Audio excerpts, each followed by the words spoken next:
우리 일상에 필요한 법률 지식을 배우는 가장 빠른 길, 깨비로에 오신 것을 환영합니다. 안녕하세요. 깨비로와 함께할 아나운서 박선아입니다. 안녕하세요. KB금융그룹 WM스타자문단 이민정 변호사입니다. 오늘부터 변호사님과 함께 4회에 걸쳐서 상속 분야 이슈에 관한 이야기 나눠볼 텐데요. 그중에서도 오늘 주제 소개해 주시죠.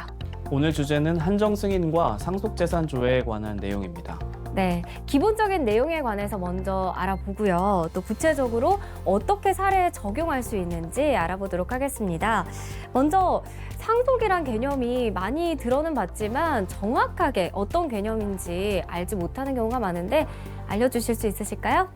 상속이란 상속 개시와 동시에 상속인이 피상속인의 재산에 관한 권리 의무를 포괄적으로 승계하는 것을 의미합니다. 네. 다시 말하면 재산만 물려받고 빚은 물려받지 않는다거나 특정 재산만을 물려받는 방식은 허용되지 않는다는 뜻입니다. 그러니까 재산이든 빚이든 둘 중에 하나만 선택할 수는 없고 모두 한꺼번에 받아야 된다 이런 뜻이군요. 그렇습니다. 네. 그렇다면 또 상속의 방식에는 또 어떤 것들이 있는지 궁금합니다.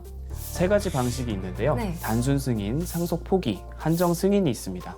상속을 받는 것을 단순 승인이라고 하고요. 상속을 안 받는 것을 상속 포기, 그리고 한정 승인은 쉽게 말해서 조건부로 상속을 받는 것이죠. 이해가 쉽게 되는 것도 있고 안 되는 것도 있는데요. 하나씩 자세한 설명을 들어보면 좋을 것 같아요. 먼저 상속을 받는 단순 승인은 어떤 걸 말하나요? 단순 승인은 특별한 방식이 요구되지 않습니다. 실제로도 상속인이 피상속인의 사망 이후 아무런 의사표시를 하지 않는 경우가 대부분인데, 이렇게 아무런 의사표시 없이 피상속인이 사망했음을 안 날로부터 3개월이 지나면 상속인이 단순 승인을 한 것으로 간주됩니다. 반대로 얘기하면 상속 포기나 한정 승인을 하려면 상속인은 피상속인이 사망했음을 안 날로부터 3개월 내에 가정법원에 신고해야 합니다. 그럼 한정 승인은 어떨 때 하는 게 좋은 거예요?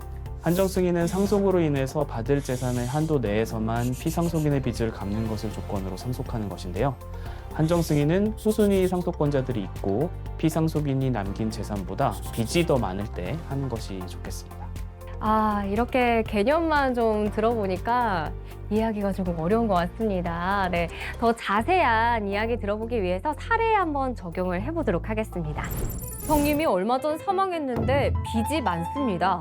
부모님과 친척 어르신들은 모두 돌아가셨고 저희 형제는 형님과 저 이렇게 둘 뿐인데 형님의 가족들은 모두 상속 포기를 한다고 합니다. 그렇다면 형님 빚을 제가 떠안게 되나요? 아니면 저도 상속 포기를 하면 될까요? 변호사님, 방금 이렇게 사례를 들어봤는데 이런 경우에는 어떻게 하면 좋을까요? 부모님이 모두 돌아가시고 다른 친척들도 없는 상태에서 형님이 사망한 경우 형님의 가족들이 전부 상속 포기를 하면 후순위 상속권자인 형제자매가 형님의 빚을 승계하게 됩니다. 따라서 사례자가 형님의 빚을 전부 승계하게 되는데요.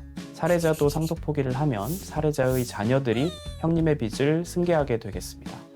따라서 형수님이 한정 승인을, 조카가 상속 포기를 하면 형님의 빚이 다른 형제자매에게 승계되는 것을 막을 수 있습니다.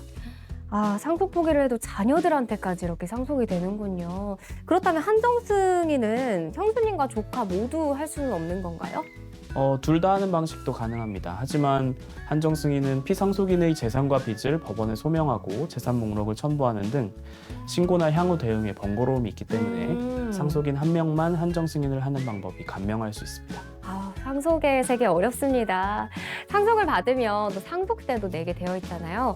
한정 승인의 경우에는 어떻게 되는지도 궁금합니다. 상속세는 상속인 각자가 받았거나 받을 재산을 한도로 연대하여 납부할 의무를 부담하게 되는데요. 따라서 물려받은 빚이 재산보다 더 많은 보통의 한정 승인자는 상속세를 납부하지 않게 되겠죠.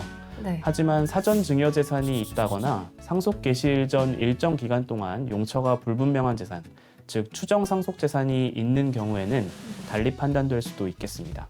한편 취득세의 경우도 한정 승인은 결국 상속을 받는 것이라서 상속 재산 중 부동산이 있는 경우에는 취득세는 발생하게 되겠습니다. 결국 한정 승인이 유리할지 상속 포기가 유리할지는 사안마다 달라질 수 있습니다. 지금 이야기를 들어보면 우리 사례의 경우에는 형님의 재산이 더 많은지 빚이 더 많은지 상속인들이 정확히 알 수 있었잖아요. 근데 일상생활에서는 피상속인이 이렇게 재산에 어느 정도인지 알 수 없는 경우가 좀 많을 것 같은데 이런 경우는 어떻게 하면 좋아요? 그럴 때는 네. 재산조회 통합처리 신청 서비스라고 있는데 다른 말로 네. 안심상속 원스톱 서비스를 이용하시면 되겠습니다. 아, 원스톱 서비스? 네. 상속인이 피상속인이 남긴 재산과 빚을 한꺼번에 통합해서 조회할 수 있는 서비스인데요. 전국 시구 읍면동 주민센터를 방문하거나 정부24 홈페이지에서 온라인으로도 신청할 수 있습니다. 근데 이 서비스는 피상속인이 사망한 날이 속한 달의 말일로부터 1년 이내에만 신청할 수 있습니다. 생각보다 접근 방법이 용이하네요. 주민센터나 아니면 정부24 홈페이지 온라인으로도 가능하다고 하니까 1년 이내에만 가능하다고 했는데 그렇다면 이 기간이 지난 이후에는 전혀 조회를 할 수 없는 건가요? 1년이 지난 네. 이후에는 금융감독원의 상속인 금융거래 조회 서비스를 이용하시면 되겠습니다. 그런데 상속인 금융거래 조회 서비스는 피상속인의 금융재산이나 대출만 조회가 되고 부동산 등 다른 재산은 조회가 되지 않기 때문에 금융재산 외의 재산은 기관별로 개별적인 확인이 필요하겠습니다. 좀 한정적이어서 웬만하면 1년 이내에 원스톱 서비스 이용하는 게 가장 좋겠네요. 맞습니다. 그렇죠? 오늘의 깨비로 다시 한번 정리해보는 시간 갖도록 하겠습니다. 상속의 방식, 첫 번째, 상속을 받는 단순 승인. 두 번째, 상속을 받지 않는 상속 포기. 세 번째, 조건부로 상속을 받는 한정 승인. 한정 승인이란 상속으로 인해 받을 재산의 한도 내에서만 피상속인의 빚을 갚는 것을 조건으로 상속하는 것. 피상속인이 남긴 재산을 조회하려면 첫 번째, 안심상속 원스톱 서비스. 재산과 빚을 한꺼번에 통합 조회. 전국 시구 읍면동 주민센터 정부24 홈페이지에서 신청. 피상속인이 사망한 날이 속한 달의 말일로부터 1년 이내 조회가 가능합니다. 두 번째, 금융감독원 상속인 금융거래 조회 서비스. 금융재산과 대출만 조회. 부동산 등 금융재산 외의 재산은 기관별로 개별 확인. 우리 일상에 꼭 필요한 법률 지식을 배우는 가장 빠른 길, 깨비로!